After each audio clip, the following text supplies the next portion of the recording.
Jadi bagaimana dong cara buat kerangka pikir nih, kok ribet banget gitu. Kali ini kita akan membahas perbedaan kerangka teori, kerangka pikir, kerangka konseptual, kerangka manusia, kerangka macam-macam, dan dipakai di mana, dan penggunaannya, dan apa ya, dan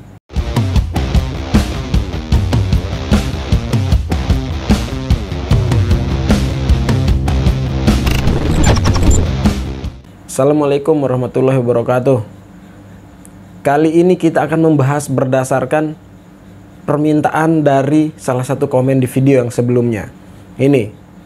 Nah, kita akan membahas mengenai kerangka konseptual, atau banyak namanya ya, kerangka konseptual, kerangka pikir, kerangka teori, ya, kerangka apalah gitu. Nah, ini banyak yang bingung nih, apa sih bedanya, dan di penelitian kualitatif atau kuantitatif itu yang mana yang dipakai. Nah, kita akan bahas tentu saja dengan sudut pandang yang gampang-gampang ya, yang ya kita nggak usah bahas yang berat-berat teori sana sini lah. Kita pakai sudut pandang yang gampang-gampang supaya teman-teman gampang mengerti. Oke, yang pertama kita bahas dulu kerangka teori. Ya, seperti namanya ya, kerangka teori, susunan-susunan dari teori, gitu ya. Di video sebelumnya kan saya sudah membahas tuh mengenai isi dari bab 2 atau isi dari tinjauan pustaka yang ada di bab 2. Nah, umumnya ada landasan teori atau kajian teori dan ada penelitian terdahulu. Nah, kerangka teori, ya, kerangka teori ini adalah gitu ya. Jadi kan dalam bentuk gambar ya, dalam bentuk gambar kalian udah ngerti lah. Jadi dalam bentuk gambar kotak atau buletan, ada anak panah, nyambungnya kemana, konsep mana, gitu kan. Nah, kerangka teori ini adalah susunan dari semua teori yang kita gunakan, atau kerangka teori ini adalah isinya susunan dari variabel yang kita ukur dan juga variabel yang tidak kita ukur di dalam penelitian kita. Ya, isinya adalah variabel yang diukur dan juga termasuk variabel yang tidak diukur. Kenapa masuk variabel yang tidak diukur? Nah, ini pertanyaannya. Gini, dalam landasan teori ya, misalnya kita akan membuat, misalnya nih judul penelitian kita, pengaruh motivasi pegawai dan kompensasi terhadap kinerja pegawai. Nah, misal. Nah, kalau di kuantitatif kan variabel utamanya itu, tapi ini sama juga ya, untuk kualitatif juga sama. Jadi variabel utamanya itu kan motivasi, kompensasi, dan kinerja, gitu ya. Nah, selain 3 variabel utama tadi, atau selain konsep utama di dalam penelitian kualitatif itu, di bagian landasan teori itu juga kita harus menambahkan teori-teori atau konsep-konsep pendukung. Misalnya dari 3 konsep atau 3 variabel utama tadi, ya kita harus menambahkan teori pendukung atau teori penguatnya. Misalnya teori tentang SDM, teori tentang kepemimpinan, teori tentang organisasi. Nah, semua teori yang kita pakai itu masuk dia ke dalam gambar susunan kerangka teori. Jadi semua variabel atau semua konsep yang diukur dan tidak diukur masuk ke dalam kerangka teori. Jadi itu gampangnya kalau kerangka teori. Nah, contohnya seperti gambar ini. Nah, ini termasuk dalam kerangka teori. Jadi semua variabel yang diukur dan tidak diukur, atau semua teori yang dia gunakan di bagian landasan teori atau kajian teori itu semua masuk. Ya, ini kerangka teori. Lalu yang kedua, ada kerangka konseptual. Nah, ini kalian sudah sering dengar ya, kerangka konseptual, atau kalian sudah sering lihat. Ada beberapa teori, ada beberapa ahli yang mengatakan kalau kerangka konseptual ini berasal dari kerangka teori yang pertama tadi. Tapi kita tidak usah pusingkan masalah itu ya. Kita bahas apa itu dan bagaimana gitu ya.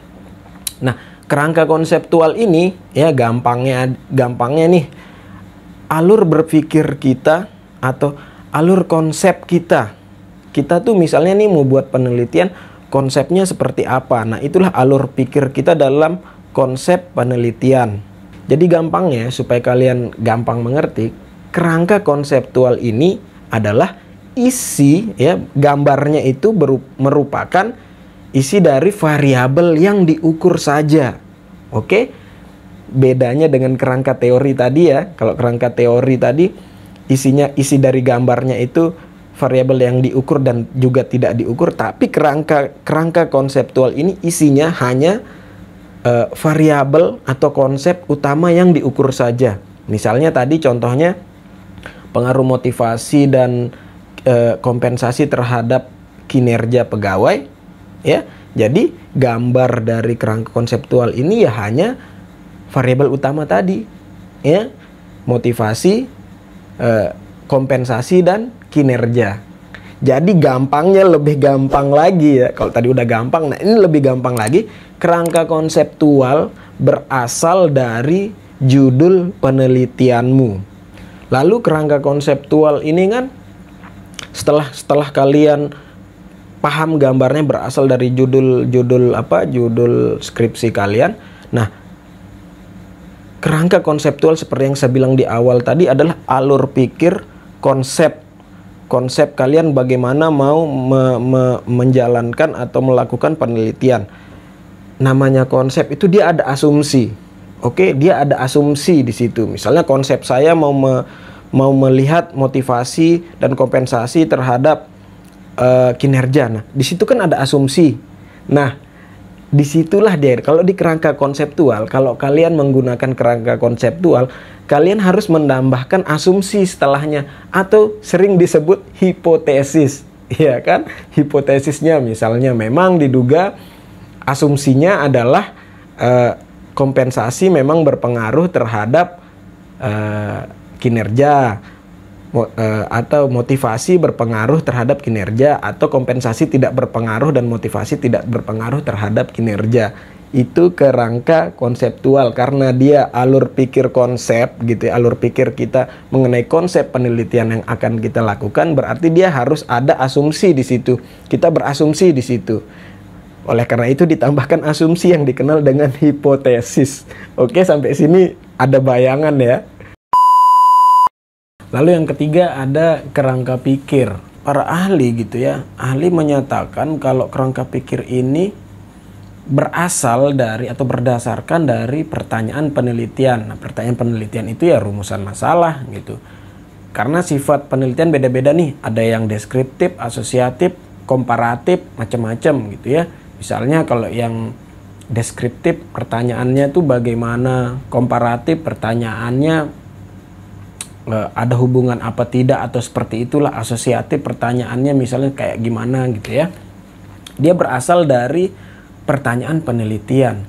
Memang kerangka pikir ini dia agak ribet, enggak seperti kerangka yang sebelumnya gitu ya. Misalnya kalau kerangka konsep tadi kan buatnya gampang banget, yang penting sudah ketemu judulnya, dia berasal dari judulnya itu ya. Variabel yang diukur ya udah itu gambarnya. Kalau misalnya kerangka teori tadi ya tinggal buat karena dia berasal dari variabel yang diukur dan tidak diukur, atau berasal dari semua teori yang digunakan, ya tinggal buat aja gambar teori apa yang kita gunakan. Tapi kalau kerangka pikir ini dia berasal dari himpunan-himpunan, nah ya, hubungan-hubungan antara variabel atau konsep-konsep yang digunakan dalam penelitian itu yang dianggap penting. Konsep apa yang dianggap penting tentang analisis inovasi untuk meningkatkan kepuasan tamu di hotel Aston misalnya gitu. Jadi konsep apa yang harus ditambahkan di situ gitu. Nah, mahasiswa banyak yang bingung tuh. Jadi bagaimana dong cara buat kerangka pikir nih, kok ribet banget gitu. Tapi gampangnya gini, karena dia fokusnya atau orientasinya tentang bagaimana cara menyelesaikan masalah gitu ya, bagaimana cara menyelesaikan penelitian. Jadi kalau kita ngomong bagaimana itu ya jelas kita ngomong tentang teori-teori rujukan, ya kan, teori ini. Jadi misalnya teori kan ya jelas dia rujukannya, dia rekomendasinya gitu kan, dari teori-teori rekomendasi. Nah, umumnya seringnya kalau mahasiswa yang menggunakan kerangka pikir ini ya, saya usulkan untuk mencari model kerangka pikir dari grand teori. Jadi maksudnya cari model gambar ya. Kerangka pikir itu dari teori utama yang digunakan dalam penelitiannya. Contoh misal gini. Misalkan inovasi pelayanan ya, inovasi pelayanan. Dalam menentukan grand teori itu kan kita pasti pakai mayoritas teorinya siapa gitu. Kalau kita cari teori secara utuh gitu ya. Misalnya teorinya Albert Einstein misalnya. Kalau kita melihat teori inovasi yang dibahas atau yang diangkat oleh Albert Einstein itu pasti ya, umumnya nih sering banget saya melakukan penelitian, nanti mereka akan mengusulkan satu model atau satu gambar framework bagaimana penerapan inovasi untuk tujuan organisasi. Jadi pasti ada itu, pasti ada. Karena biasanya mahasiswa kan kalau nyari teori itu asal comot aja dari skripsi ini, dari jurnal ini, dari mana, comot dari Google ini, comot yang penting namanya sama, dicomot gitu. Tapi sebenarnya karena kerangka pikir ini dia agak repot, memang agak ribet. Jadi kalau bisa tuh kalian cari teorinya secara utuh ya, grand teori yang kalian gunakan tuh cari secara utuh supaya nanti ketemu tuh pasti ada, seringnya pasti ada dia mengusulkan satu framework atau satu model tentang inovasi itu bagaimana diterapkan di organisasi. Tapi begitu juga dengan konsep-konsep yang lainnya, variabel-variabel yang lainnya, bukan inovasi aja ya, sama seperti semuanya. Cari teorinya tuh secara utuh gitu dia. Terus mana yang saya pakai dong kalau skripsi saya kuantitatif dan kualitatif tuh? Nah, kalau misalnya mana yang dipakai gitu ya, misalnya nih kamu kualitatif, makainya kerangka konseptual, kerangka pikir, atau kerangka teori. Begitu juga dengan kuantitatif gitu. Itu sebenarnya tergantung kamu. Misalnya gini, kalau seperti yang saya bilang tadi ya, kalau kerangka konseptual kan kita menciptakan asumsi, ada hipotesis. Berarti itu digunakan di kuantitatif karena ada hipotesis, karena kualitatif tidak bicara tentang hipotesis. Tapi bisa juga kok kerangka pikir itu digunakan di kuantitatif gitu ya. Tidak mesti kerangka pikir itu di kualitatif, lalu kerangka konseptual itu di kuantitatif, atau kerangka teori itu di mana gitu ya. Tidak mesti, bisa digunakan dimanapun gitu ya.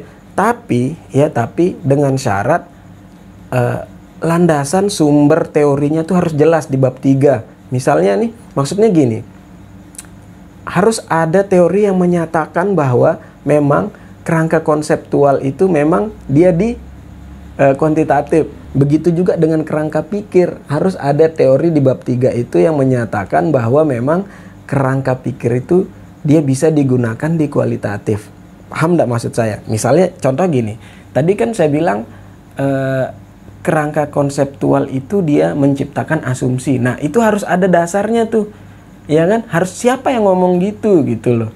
Buku mana yang ngomong gitu. Jadi bisa kamu pakai dia di kuantitatif karena dia menciptakan asumsi sehingga terciptalah hipotesis. Tapi kalau misalnya sumber bukumu ya, buku metode penelitianmu mengatakan kalau kerangka konseptual itu tidak perlu menggunakan hipotesis, jadi bisa dia digunakan di kualitatif. Itu ya. Begitu juga sebaliknya, kalau kerangka pikir, kalau buku metode penelitianmu itu menyatakan kerangka pikir itu dia langkah-langkah membuatnya itu nanti ada pembuatan hipotesis, ya berarti kerangka pikir itu bisa digunakan di kuantitatif, tidak mesti di kualitatif. Ngerti ya? Harus jelas di bab 3-nya nanti yang menjelaskan seperti itu. Cuman pada umumnya skripsi yang saya lihat gitu ya, atau jurnal-jurnal yang sudah saya lihat gitu ya, yang saya baca, jurnal-jurnal yang menggunakan metode kuantitatif tuh mereka umumnya menggunakan kerangka konseptual atau kerangka teori. Nah, jurnal-jurnal yang menggunakan metode kualitatif, mereka umumnya menggunakan kerangka pikir atau kerangka kerja. Biasanya seperti itu. Nah, kerangka pikir, kerangka kerja yang digunakan di jurnal-jurnal kualitatif itu berdasarkan dari model-model yang diusulkan dalam teori yang mereka gunakan. Begitu umumnya. Nah, jadi terserah, yang penting sumbernya harus jelas ya, kalian mau pakai di mana. Kualitatif mau pakai kerangka konsep kah, kerangka pikir kah, kerangka teori kah. Yang penting di bab 3 ada menjelaskan nanti di metode penelitianmu. Oke, seperti itu ya. Semoga sukses semuanya. Jangan lupa di-share ke teman-temannya. Semoga bermanfaat. Kita ketemu lagi di pembahasan selanjutnya. Thank you yang sudah komen ya. Kalau ada yang mau komen, mau nanya atau mau usul kita bahas apa, langsung aja di komen. Oke? Assalamualaikum warahmatullahi wabarakatuh.